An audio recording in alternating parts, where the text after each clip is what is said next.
Welcome to the My Creative Days podcast, where we will talk about all things DIY, home decor, decorating tips, and creating a beautiful home on a budget.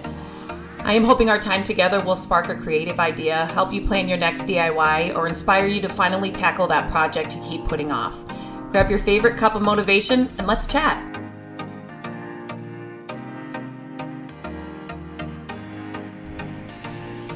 Hello and welcome to another podcast. Today I'm going to talk about a question that was actually sent in to me, and I actually wrote a blog post about it as well, and we will leave a link to that in the show notes that goes a little bit more in depth. But somebody reached out to me and said, I want to start a furniture flipping side hustle. How do I do that? How do I do that in the fastest way? How do I do that without a lot of money up front? And it was kind of basically what do I need to know, and how do I do it? Start this furniture flipping side hustle quickly, without a lot of money spent, and just get me up and running. So I love that question, because I think a lot of us, or especially in this time right now when we are all, a side hustle is so many things, especially with this, like the way social media is and the way that people... Sorry, I had to stop there. One of the kids comes in, even after you say, I'm going to do some recording, and then they come down and they need something. Welcome to summer vacation. Sorry. But anyway, in this time of social media and just the online world, I feel like so many people have some kind of side hustle or something that they're doing to add some extra income, some side income, some fun money to their budget. And so with me and furniture flipping, so I do have a course out now that will help you. It tells you all the ins and outs of flipping furniture. I have a private community for furniture flippers. And so I get a lot of these questions. And so flipping furniture is a great side hustle to start if you're looking to, maybe you don't want to go full-fledged. You just want a little extra, like I said, fun money. Maybe you want to take more vacations and you don't want to dip into your normal budget.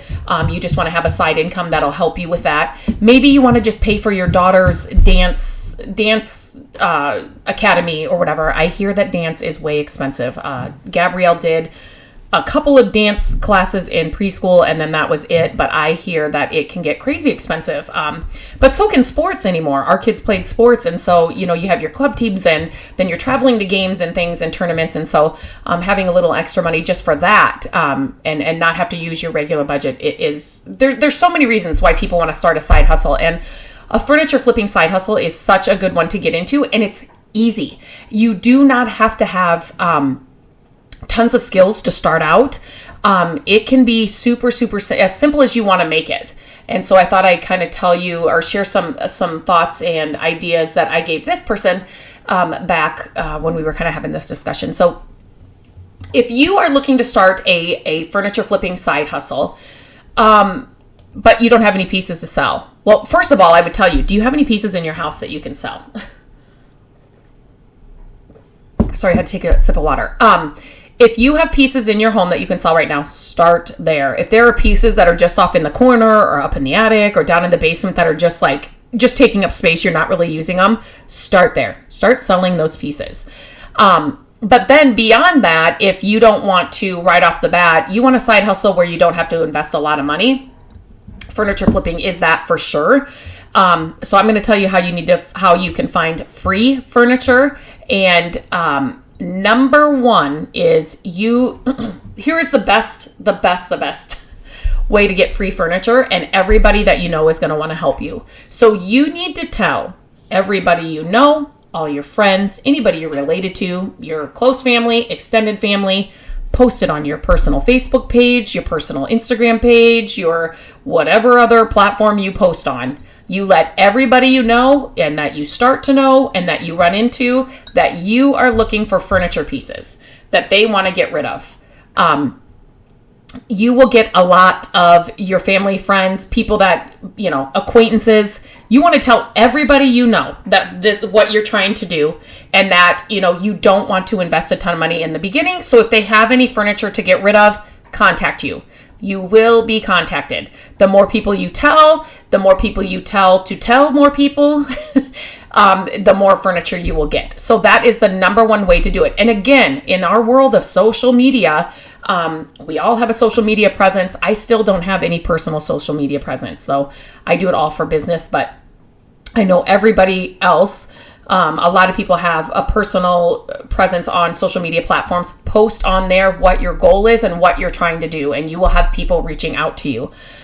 And you want to, well, I'll get into that. I won't start there. Another great way to find great furniture is on the curb.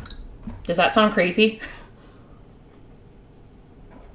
I have found some of my most, profitable flips have been from pieces I have found on the curb. Not lying.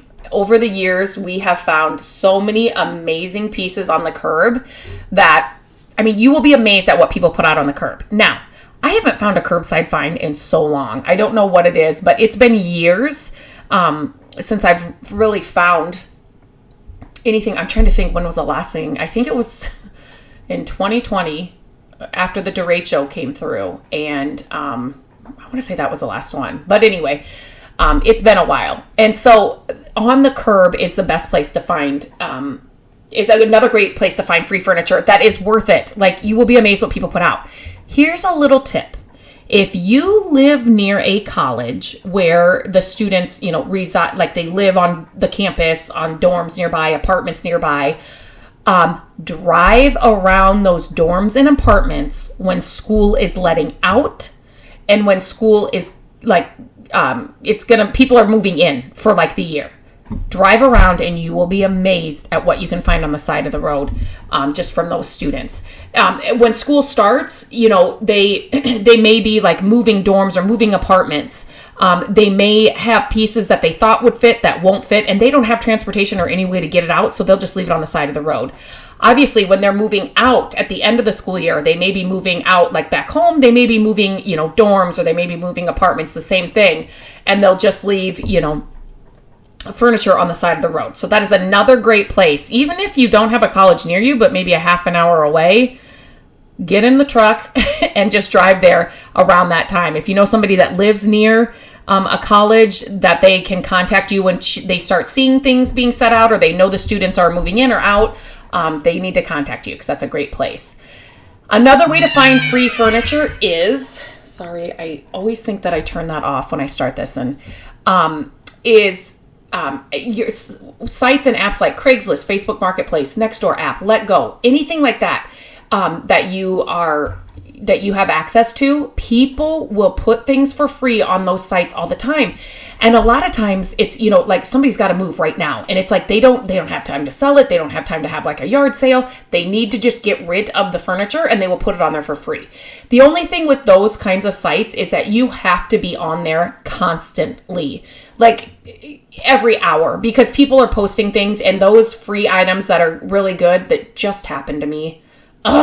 There was this beautiful hutch, and it was for free, and by the time they got back to me, it was already gone. So that's the only downfall, is you kind of feel like you're living on your phone. But again, if you have maybe a retired mom or parent or somebody that is on Facebook, that could be on Facebook Marketplace for you, or just kind of check it more throughout the day than you can, and then just reach out to you if they see something. I do have a lot of people that reach out to me when they find stuff like that. So definitely, ask friends and family who are always on there anyway. Reach out to me if you see something for free or really inexpensive. Which leads me into the next thing. So you've kind of exhausted all of your free outlets. So the next thing to do to start a furniture side hustle quickly and with a little money is to find cheap furniture. And here's the thing, when you're just starting out, you want to find furniture, like think small pieces, dressers, end tables. I'm trying to think, like small chests of drawers. Like, you don't want to pick up a whole dining room set right off the bat.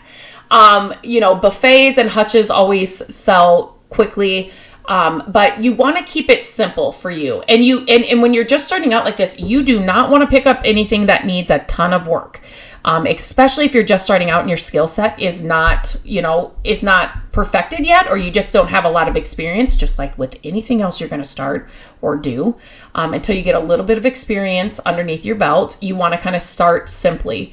But finding cheap furniture, again, use all the apps, Facebook Marketplace, Craigslist, Nextdoor, like all of that. That's a good place to look.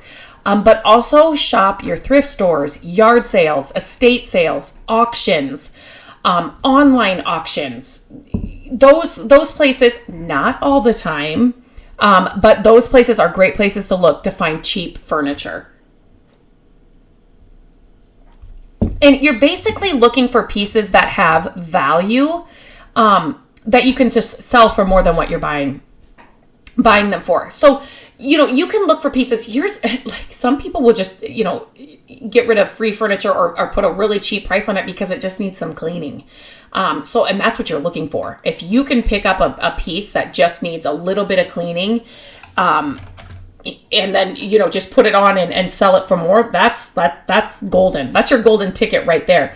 But, maybe there's some scratches on the wood, and that's really easy to fix with like a restore a finish. Some pieces just need the wood revived. That's easy to do with salve. I have some favorite, I will put some links to these favorite products in the show notes. I'm writing myself a note right here. The salve I love. It's unbelievable. Restore Finish. I always have it on hand. Both of those I always have on hand. But those are the kinds of pieces you're looking for when you're just starting out. They just need a little cleaning. Maybe they just need a little freshening up. You don't want to pick up anything that, the legs are broken or, the veneers peeling off. But all of those are doable and are great for flipping furniture, but not when you're wanting to start right off the bat. You wanting to start quick and you wanting to start with the least amount of money involved. So look for those pieces that maybe they just need new hardware. I have picked up so many pieces where somebody has put on just the wrong hardware, right? You know it when you see it. And then I bring it home, put on different hardware, and it sells. So those are just the kind of pieces you want to look out for. Let me see. So basically, so a few tips if you want to start out fast and you want to start out free or with little money invested. Search for free pieces first. Then you're going to search for cheap pieces. You're going to look for pieces that do not need a ton of repair, or they need like a whole major makeover when you are just starting out. And know your skill set. Know what you are able to do and what you aren't able to do. You got to be honest with yourself, especially when you're just starting out. Like, you can clean a piece. Anybody can clean a piece. But do you know how to, prime, paint, top coat? Do you know how to scuff sand? Do you know, where is your skill set at? Do you know how to fix legs? Do you know how to fix drawers? Do you know how to fix broken hinges? Just be honest with yourself and do not get in over your head or over your skill set right to start, because it's just going to frustrate you and not get you the goals and the outcome that you're looking for. And then always, so when you get the makeover done, you're going to always want to stage your piece. Staging, and I just recorded another podcast about that. Staging is so important, and I give you tips to make sure that you're doing that right. Take great photos, and then you're going to sell your piece. You need to decide where you're going to sell your piece. Are you going to do it in person, like at a sale or a flea market? Or are you going to do it online, Facebook Marketplace? Do you have an Etsy shop? Kind of decide where you're doing that. For a beginner, it would be Facebook Marketplace, Craigslist, or host a sale if you have enough items. That's where I would tell you to start. So then once you sell it, take note of what you need to work on. What should have gone better? What would you have done differently? And then what really went well? Just take notes. Just you don't even have to write them down, but just go through that process of what needs to be worked on and what do you need to get better at.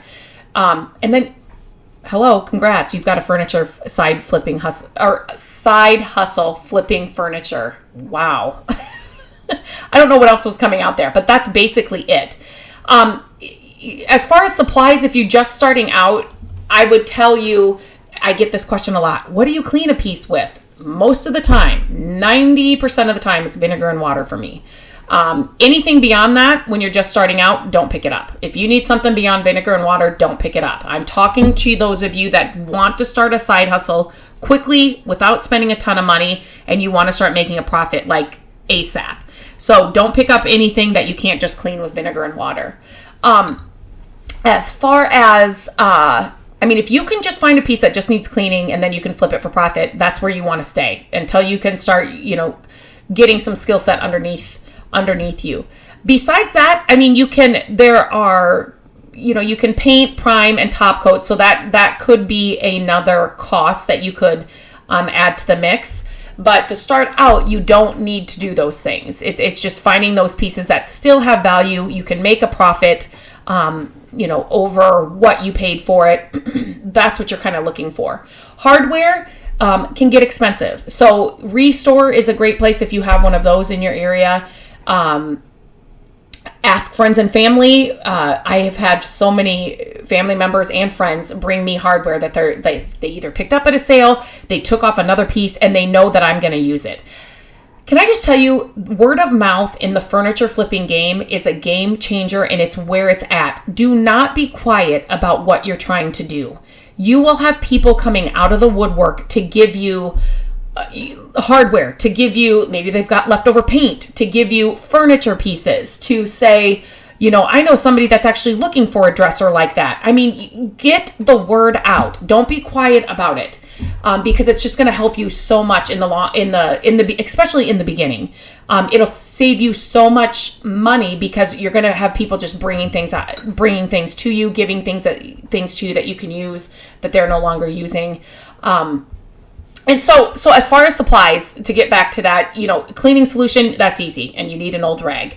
A sander, depending on if you don't really need a sander if you're not painting and, it doesn't need any of that. But, I started out flipping furniture with just an orbital sander.